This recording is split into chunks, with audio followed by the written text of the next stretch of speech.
할렐루야. 할렐루야. 오늘도 말씀을 깨닫는 지혜와 응답받는 기도의 은총이 여러분 가운데 넘치시기를 소망합니다. 독일의 퀼른의 한 농장에 25마리의 소가 있었는데요. 이 소들은 태어나서 한 번도 초원을 본 적이 없다고 합니다. 왜냐하면 태어나자마자 축사에 갇혀서 젖을 짜내는 일에만 사용되어진 소들이었기 때문이죠. 그런데 이 소들이 이제 나이가 먹고 더 이상 우유를 생산할 수 없게 되었습니다. 그래서 주인은 사료와 유지비를 감당하기 힘들어서 도축을 하기로 결정을 하게 됩니다. 그런데 한 동물보호단체에서 이 소식을 듣고 후원을 받아서 도축을 당하기 전에 이 소들을 태어나서 한 번도 보지 못하였던 이 초원에 데리고 가서 이 초원을 마음껏 뛰놀게 해주자라는 의견이 있었습니다. 그래서 동물보호단체에서 그 기회를 만들어 주었던 것이죠. 소들은 태어나서 한 번도 초원을 본 적이 없었지만 이 푸른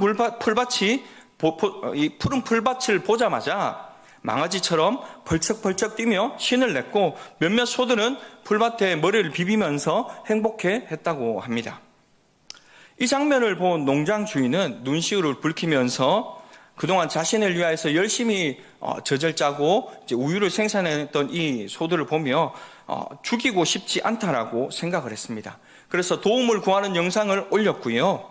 감동을 받은 많은 후원자들이 생겨나게 되었습니다. 그래서 소들은 이제 도축당하진 것이 아니라 계속해서 초원에서 지낼 수 있게 되었다고 합니다. 이 소들은 한 번도 태어나서 본 적도 없고 누가 가르쳐 준 적도 없었지만 초원이 마치 자기가 살아야 할 곳이었던 것 마냥 본능적으로 그것을 알고 그곳에서 기뻐 뛰놀았다는 것입니다. 오로지 우유를 생산하기 위해 평생을 좁은 사육장 안에 갇혀 지내야 했던 소들에게 넓고 푸른 초원은 그 어떤 것과도 바꿀 수 없는 기쁨이요 즐거움이었을 것입니다. 오늘 본문도 이와 같은 자유와 기쁨을 경험한 사람이 쓴 시입니다. 오늘 본문 시편 126편은 성전으로 올라가는 노래로 표제어가 붙은 성전 순례시 중에 하나입니다. 이 성전 순례시는 총 15편의 시가 있는데요. 그 중에 7번째 시가 오늘 본문의 시편 126편입니다. 이 시를 누가 기록했는지는 알려져 있지 않지만 바벨론 포로에서 돌아오던 당시의 그 벅찬 감격과 기쁨을 회상하고 이스라엘 공동체의 완전한 회복을 강구하고 있다는 점에서 느헤미야나 아니면 에스라와 같은 포로 귀환 지도자에 의해서 쓰여졌을 가능성이 많이 있습니다. 바벨론에서 포로로 생활하던 유다 백성들이 고국으로 돌아오게 된 것이 얼마나 놀라운 일이었으면 본문 1절은 이렇게 표현하고 있죠. 우리 본문 1절 말씀을 같이 한번 읽어보시겠습니다. 함께 봅니다. 여호와께서 시온의 포로를 돌려보내실 때에 우리는 꿈꾸는 것 같았도다. 무엇이라고 이야기하죠? 꿈꾸는 것 같았다라고 합니다. 다르게 표현한다면 이때까지 꿈도 못 꿨지만 이제는 꿈꾸는 것 같은 이런 상황을 맞이하게 되었다는 것이죠. 또 다른 말로 한다면 우리는 꿈인지 생시인지 구별할 수 없어서 볼을 한번 꼬집어 보았다라고 이야기할 수도 있을 것 같습니다. 왜 그랬습니까? BC 539년에 고레스 왕은 바벨론을 정복했습니다. 그리고 이듬해 BC 538년에 이스라엘 백성들을 귀환할 수 있도록 조서를 내립니다. 그 감격적인 모습을 역대하 36장 23절은 이렇게 표현하고 있는데요. 우리 역대하 36장 23절 말씀도 같이 한번 읽어보겠습니다. 말씀이 23절 말씀인데요. 26절이라고 적혀 있네요. 23절 말씀을 같이 한번 읽어보시겠습니다. 바사왕 고레스가 이같이 말하노니 하늘의 신 여호와께서 세상 만국을 내게 주셨고 나에게 명령하여 유다 예루살렘에 성전을 건축하라 하셨나니 너희 중에 그의 백성된 자는 다 올라갈지어다. 너희 하나님 여호와께서 함께 하시기를 원하노라 하였더라. 아멘. 이방 나라의 왕이 이스라엘 백성들의 신이신 그 만왕의 왕이신 하나님을 높여드리고 있고 그 하나님께서 자신을 이 바벨론을 정복하고 이 땅의 왕이 될 수 있도록 만들어 주셨으니 그의 백성된 너희들은 이제 돌아갈 수 있도록 해준다라는 이야기입니다. 이 조서가 발표되자 예루살렘으로 돌아가기를 원했던 이 사람들은 바벨론에서의 삶을 정리했고요. 그 이듬해 해인 BC 537년에 스룹바벨의 인도함을 따라서 49,897명의 사람들이 고국으로 돌아오게 됩니다.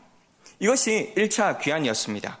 그리고 79년 후인 BC 458년에 에스라의 인도로 2차로 돌아온 귀환이 있었고요.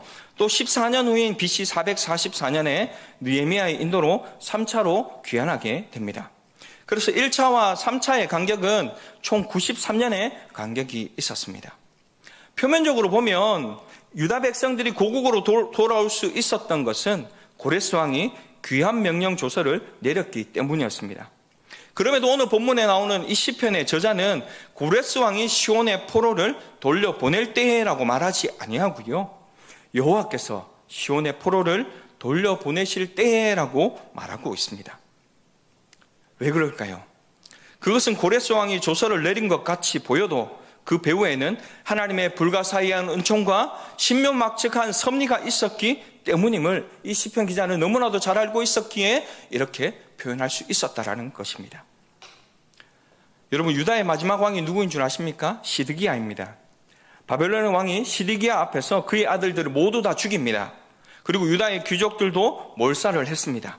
뿐만 아니라 시드기야 왕의 두 눈을 뽑아버리고요, 쇠사슬에 메어서 바벨론으로 끌고 갑니다. 그 모습을 유다 백성들이 다 보았습니다. 그렇게 끌려가는 이 이스라엘의 왕, 그 유다의 왕을 보았을 때 이 백성들이 어떻게 생각했겠습니까? 이렇게 참담한 이 상황 속에서 우리가 끌려가서는 다시는 돌아오지 못하겠구나. 우리도 저렇게 살아야 되는 것 아닐까라는 생각을 했다라는 것이죠. 모든 것이 끝났다라고 하는 절망적인 생각을 하고 있었다는 것이죠. 그런데 수십 년이 지난 후에 다시 유다 백성이 고국으로 돌아가는 일이 일어난 것입니다. 시인은 도저히 일어날 수 없는 일이 일어났다고 생각되어 오늘 시편을 통해 꿈꾸는 것 같았다라고 말하고 있는 것이죠. 그렇습니다. 유다가 망하고 바벨론의 포로로 끌려가 노예 생활을 하고 있는 이 상태에서 그야말로 이스라엘은 광야의 삶을 살고 있고 사막과 같은 운명에 처해 있는 것입니다. 이런 광야 같은 인생들에게 꿈 같은 일이 꿈같이 일어난 것이죠. 바벨론 제국이 망하고 페르시아 제국이 등장하였는데 이때 혜성처럼 등장한 고레스 왕이 이스라엘 백성들을 포로에서 해방시켜주고 고국으로 돌아갈 수 있게 해준 것입니다. 하나님께서는 고레스 왕의 마음을 감동시키셔서 꿈에도 생각하지 못했던 일이 꿈같이 일어나게 만들어 주셨다는 것입니다. 여러분, 한번 생각해 보세요. 꿈꾸는 것 같은 이런 일이 일어나기 전에 이스라엘 백성들이 바벨론의 포로로 끌려갔을 때에 얼마나 많은 기도를 했겠습니까? 여러분도 우리의 인생의 어려운 일들을 만났을 때에 하나님 앞에 나와서 얼마나 많이 기도하십니까? 그야말로 시인의 표현대로 울면서 씨를 뿌렸을 것입니다. 하루속히 고향으로 돌아갈 수 있게 해달라고, 이 바벨론 광야의 삶을 마칠 수 있게 해달라고 기도하고 또 기도하였을 것입니다. 그렇게 울며 1년을 기도했고요, 3년을 기도했습니다. 그리고 또 5년을 기도했습니다. 이렇게 기도를 수년 동안 했는데 어떤 일이 일어나죠? 아무런 일도 일어나지 않습니다. 아무런 응답이 없었다는 것입니다. 그렇게 10년, 20년을 기도했지만 아무런 변화도 일어나지 않습니다. 그러자 이스라엘 백성들이 어떻게 생각하겠습니까? 이스라엘을 하나님이 잊어버리셨나? 우리를 버리셨는가? 울면서 탄식하고 또 울면서 기도할 수밖에 없었다는 것이죠. 이때 하나님은 이사야 선지자를 통해서 위로의 말씀을 해주십니다. 이사야 49장 15절 말씀인데요. 같이 한번 읽어보실까요? 여인이 어찌 그 젖 먹는 자식을 잊겠으며 자기 태에서 난 아들을 긍휼히 여기지 않겠느냐? 그들은 혹시 잊을지라도 나는 너를 잊지 아니할 것이라. 하나님은 이스라엘을 결단코 잊지 아니할 것입니다.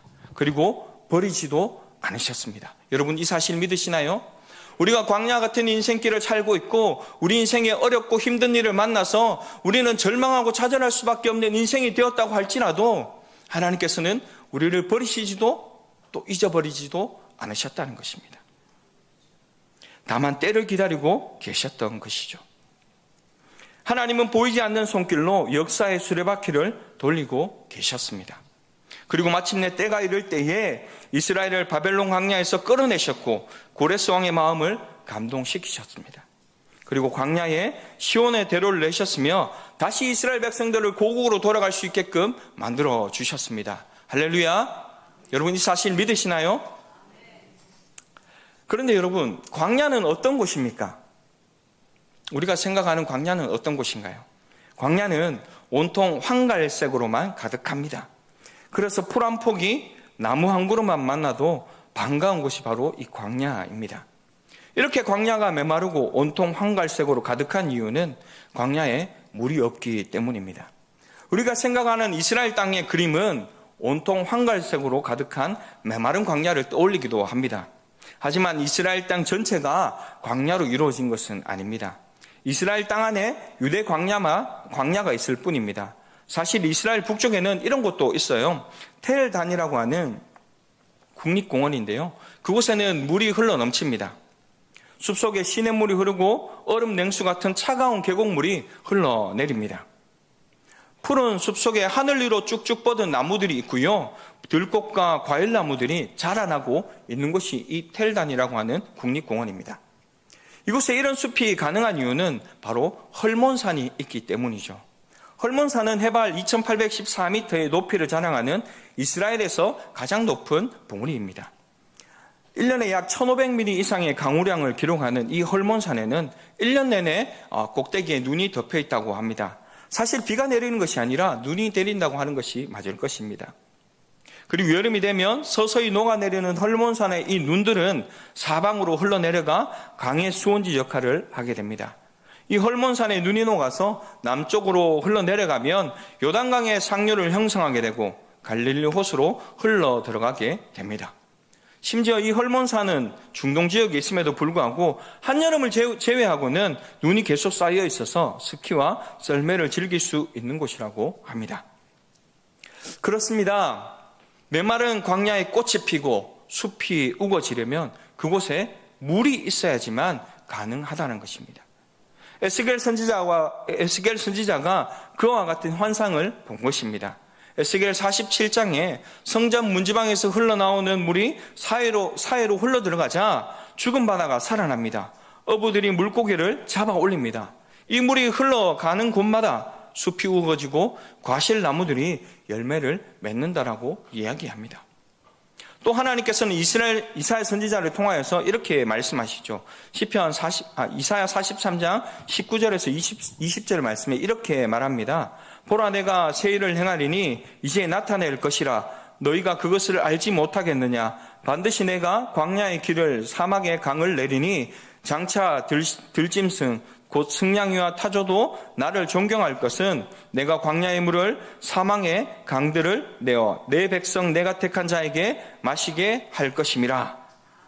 또 이사야 35장 8절에 이렇게 말씀하십니다. 거기에 대로가 있어 그 길을 거룩한 길이라 일컫는 바 되리니 깨끗하지 못한 자는 지나가지 못하겠고 오직 구속함을 입은 자들을 위하여 있게 될 것이라. 우매한 행위는 그 길로 다니지 못할 것이며.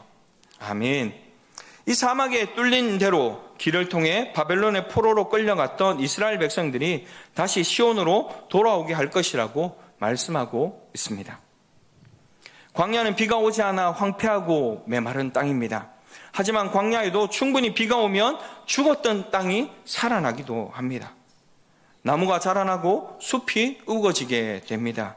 이스라엘이 바벨론의 포로로 끌려가 마치 광야같이 되었지만 때가 되면 하나님께서 은혜의 소낙비를 쏟아 부어주시고 광야에 꽃이 피고 숲이 우거지게 하시겠다는 약속이라는 것입니다.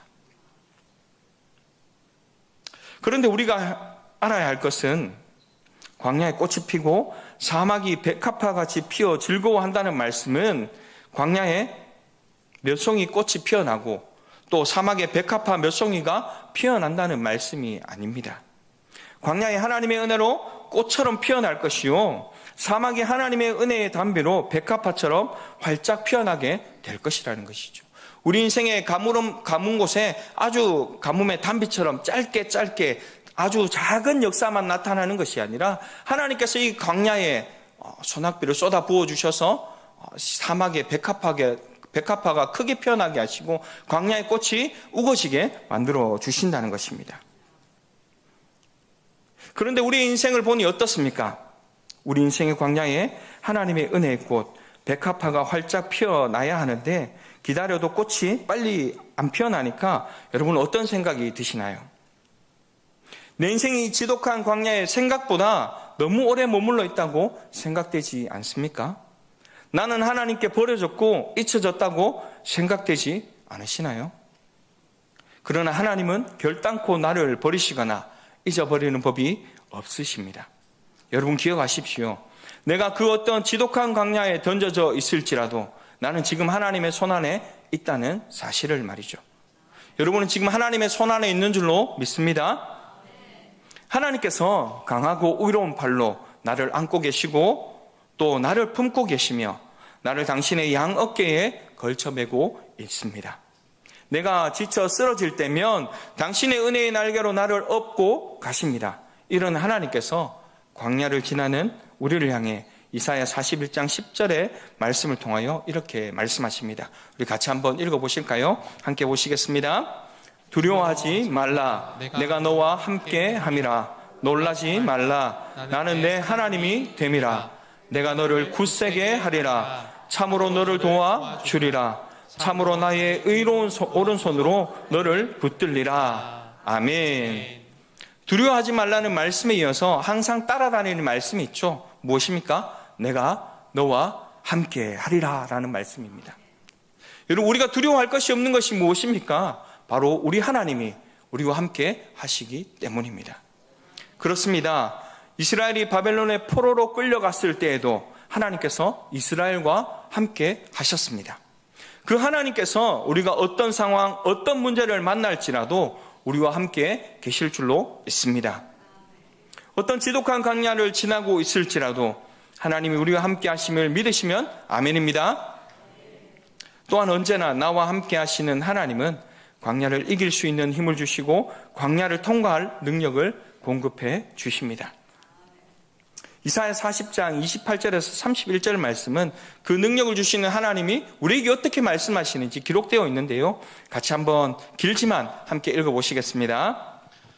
너는 알지 못하였느냐? 듣지 못하였느냐? 영원하신 하나님 여호와 땅끝까지 창조하신 이는 피곤하지 않으시며 곤비하지 않으시며 명철이 한이 없으시며 피곤한 자에게는 능력을 주시며 무능한 자에게는 힘을 더하시나니 소년이라도 피곤하며 곤비하며 장정이라도 넘어지며 쓰러지되 오직 여호와를 앙망하는 자는 새 힘을 얻으리니 독수리가 날개치며 올라감 같을 것이요 다른 막질하여도 곤비하지 아니하겠고 걸어가도 피곤하지 아니하리로다. 아멘.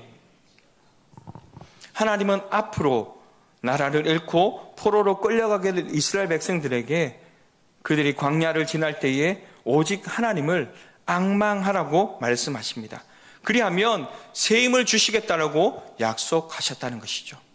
여러분 여기서 앙망하다라는 말의 히브리어는 카바라는 단어를 사용하고 있는데요. 이 카바는 기다리다, 기대하다, 바라보다라는 뜻을 가지고 있습니다. 사랑하는 성도 여러분, 광야를 지날 때에 하나님을 기대할 수 있기를 바랍니다. 하나님을 바라보시고 기다릴 수 있기를 소망합니다. 그래야 할 때에 광야를 넉넉히 견뎌낼 수 있는 새 힘을 하나님께서 우리에게 공급해 주실 줄로 믿습니다. 그렇습니다. 우리가 비록 지금은 사망의 음침한 골짜기를 지나고 있을지라도 끝나지 않을 것 같은 지독한 광야를 통과하고 있을지라도 우리가 낙심하지 말아야 할 것은 주께서 나와 함께 하시기 때문입니다. 주님을 바라볼 수 있기 때문이요. 주님이 나의 소망이 되시며 나의 힘이 되어 주시기 때문입니다. 이 사실을 믿으시면 아멘입니다. 그것을 믿기에 오늘 본문의 3절이 우리의 고백이 될 수 있는 것입니다. 우리 본문 3절의 말씀도 믿음으로 한번 다시 고백하시겠습니다. 여호와께서 우리를 위하여 큰 일을 행하셨으니 우리는 기쁘도다. 할렐루야. 아멘. 하나님의 보이지 않는 손길이 우리를 위하여 큰 일을 준비하고 계신 줄로 믿습니다. 큰 구원과 큰 은혜, 큰 복을 주시기 위하여서 우리를 지켜보고 계시고요, 우리의 믿음을 달아보고 계시며 우리의 기도에 귀를 기울이고 계십니다. 또한 우리를 위해 고레스를 준비하고 계시며 우리를 위해 사망의 시온의 대로를 준비하고 있는 줄로 믿습니다. 그렇다면 이때 우리가 해야 할 일이 무엇일까요? 이사야 40장 3절은 이렇게 말합니다. 외치는 자의 소리여 이르되 너희는 광야에서 여호와의 길을 예비하라. 사망에서 우리 하나님의 대로를 평탄하게 하라. 아멘. 나를 위해 사망의 큰 길을 준비하시는 이 하나님을 위해 우리가 해야 할 일은 하나님이 오시는 길을 평탄하게 하는 것입니다. 그렇다면 하나님이 우리에게 오시는 길, 이 대로를 평탄하게 하는 것은 무엇일까요? 그것은 바로 회개입니다. 그래서 세례 요한은 광야에서 이렇게 외쳤던 것이죠. 회개하라, 천국이 가까이 왔느니라. 이것이 하나님이 오시는 길을 예비하는 것입니다. 사랑하는 성도 여러분, 혹시 지금 광야에 서 있습니까? 하나님이 내게 오시는 길을 평탄하게 해야 하는 것입니다. 하나님이 내게 오시는 길을 예비해야 합니다. 또 하나님이 내게 마음껏 오시도록 높아진 것은 낮추고요, 굽은 것은 바르게 하고요, 또 울퉁불퉁한 것은 평평하게 만들어 놓고요, 그리고 굳어진 것이 있다면 부드럽게 해야 하는 것입니다. 그렇게 하기 위해서 우리의 전심으로 하나님 앞에 진실한 마음으로 회개하셔야 한다는 것입니다. 하나님이 싫어하는 길에서 돌아서서 마음으로 생각하고 삶으로 하나님께 완전히 돌아와야 하는 것입니다. 회개는 단순히 지난날의 잘못을 후회하는 것으로 끝나는 것이 아닙니다. 진정한 회개는 하나님께로 완전히 돌아서는 것입니다. 하나님을 전심으로 바라고 사랑하는 것입니다. 오직 하나님만을 바라보고 앙망하는 것입니다. 하나님만을 나의 기쁨이요, 나의 자랑이요, 나의 소망으로 삼는 것이요, 하나님을 나의 전부로 삼아 드리는 것입니다. 이렇게 광야에서 여호와의 길을 예비하면 하나님이 우리 인생 가운데 새 일을 행하실 줄로 믿습니다. 하나님이 나를 위해 행하실 새 일은 광야의 길을 내시고 사망의 강을 내시는 일입니다. 광야 같은 내 인생이 꽃처럼 피어나고 사막 같은 내 인생이 백합화처럼 활짝 피어나는 것입니다. 울면서 씨를 뿌리는 인생이 양팔 가득 기쁨의 단을 안고 돌아오는 것입니다. 여러분, 그렇게 되기를 간절히 소망합니다. 울면서 씨를 뿌리는 것, 우리가 기쁨으로 단을 거두기 위한 작업인 줄로 믿습니다. 이제 말씀을 맺고자 합니다. 시험을 보는 학생이 비록 잘 보지 못했더라도 그것을 통하여 울고 나오면 그 학생은 다음에 시험을 볼 때까지 공부를 열심히 하겠다는 의지를 가지고 있는 것입니다. 반면에 잘 보지 못하고서도 희죽희죽 웃으면서 나온다면, 그 자신을 대견하게 생각한다면 다음번 시험을 볼 때까지 공부를 열심히 할 의지가 전혀 없는 것입니다. 이처럼 울며 씨를 뿌리며 나가는 것은 이전에도 뿌렸음에도 좋은 결실을 맺지 못했지만 언젠가는 좋은 결실, 풍성한 결실을 맺을 것을 소망하기에 나아가는 것입니다. 시인은 비록 지금은 힘들지라도 반복해서 씨를 뿌리다 보면 하나님께서는 반드시 기쁨으로 풍성한 결실을 맺게 해주시는 분이시라는 것을 알고 우리에게 격려하며 이 소망의 메시지를 담고 있는 것입니다. 순례자들이 이 시를 노래로 부르며 성전으로 올라갈 때에는 예루살렘이 완전히 회복되어 있었는지, 아니면 여전히 오랫동안 사람들이 살지 않아서 황량하게 보였는지는 알 수 없습니다.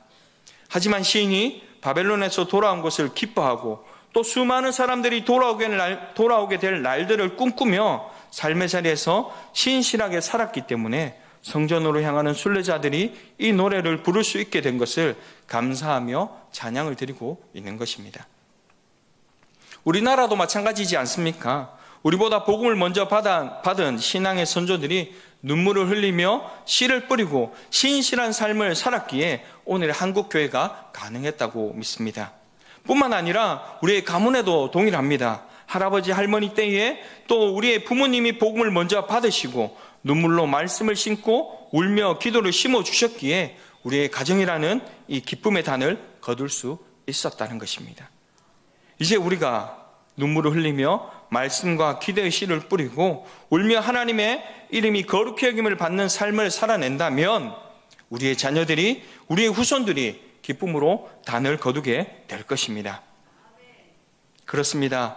우리가 눈물을 흘리며 말씀과 기도의 씨를 뿌릴 때 우리 인생의 광야에, 그리고 오늘 말씀의 제목처럼 나의 인생의 광야에 시온의 대로가 열리는 역사가 일어나게 될 줄로 믿습니다. 꿈 같은 일이 꿈같이 일어나게 될 줄로 믿습니다. 광야 같은 내 인생이 꽃처럼 피어나고 사막 같은 내 인생이 백합화처럼 활짝 피어나게 될 것입니다. 그날이 속히 올 때까지 하나님을 바라고 기대하며 기도하고 기도하기를 멈추지 않는 저와 오늘 이 자리에 함께한 우리 경상교회 모든 성도님들의 삶이 되시기를 간절히 소망합니다.